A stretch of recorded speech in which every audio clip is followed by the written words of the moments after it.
So it's very simple, social media taste test. We want to know about you. What is your favorite social media? Okay, got it.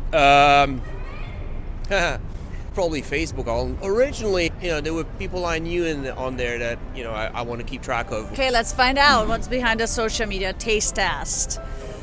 Ooh, oh my God. Did you know that Facebook has more than 22 million CSAMs? Do you know what a CSAM is? No. CSAM report. CSAM is a child sex abuse material report. I'm sadly not surprised. It's pathetic, but I'm really not surprised that the number is so high.